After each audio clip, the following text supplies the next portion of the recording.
ദിലീപ് നായകനായി വന്ന ചിത്രമാണ് പ്രിൻസ് ആൻഡ് ഫാമിലി. 7 നാളുകൾക്ക് ശേഷം ദിലീപിന്റെ ഒരു ഫാമിലി ചിത്രം മലയാളി പ്രേക്ഷകരെ ചേരി എത്തുകയാണ്. ചിരി പ്രാധാന്യം നൽകിയ ചിത്രമാണിത്. നവാഗതനായ ബിൻഡു സ്റ്റീഫനാണ് ചിത്രം സംവിധാനം ചെയ്തിരിക്കുന്നത്.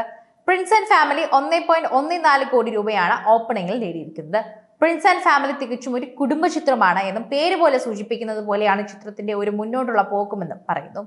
ഒരു വർഷത്തിന് ശേഷമാണ് ഒരു ദിലീപ് ചിത്രം പ്രേക്ഷകരിലേക്ക് എത്തുന്നത്.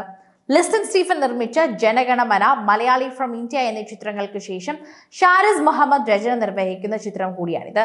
ഉപചാരപൂർവ്വം ഗുണ്ടാ ജയൻ, നെയ്മർ, ജനഗണമന, മലയാളി ഫ്രം ഇന്ത്യ എന്നീ ചിത്രങ്ങൾക്ക് ചീഫ് അസോസിയേറ്റ് ഡയറക്ടറായി പ്രവർത്തിച്ച ബിൻഡു സ്റ്റീഫന്റെ ആദ്യ സംവിധാന സംരംഭം കൂടിയാണിത്. തിരക്കഥാകൃത്തായ ഷാരിസിനൊപ്പമുള്ള മാജിക് ഫ്രെയിംസിന്റെ 30ാമത്തെ ചിത്രം കൂടിയാണ് ദിലീപിനൊപ്പമുള്ള പ്രിൻസ് ആൻഡ് ഫാമിലി.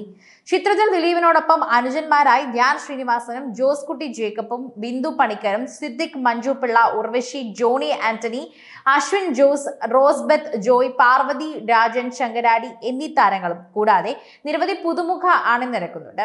നടൻ ദിലീപിന്റെ 150ാമത്തെ ചിത്രമായി ഇന്ന് തിയേറ്ററുകളിൽ എത്തിയിരിക്കുകയാണ് പ്രിൻസ് ആൻഡ് ഫാമിലി. ഒരു ഫീൽ ഗുഡ് കുടുംബ ചിത്രമായി തന്നെ എത്തിയിരിക്കുന്ന പ്രിൻസ് ആൻഡ് ഫാമിലിയെ കുറിച്ച് സമ്മിശ്ര പ്രതികരണങ്ങളാണ് ഇതുവരെ ലഭിക്കുന്നത്.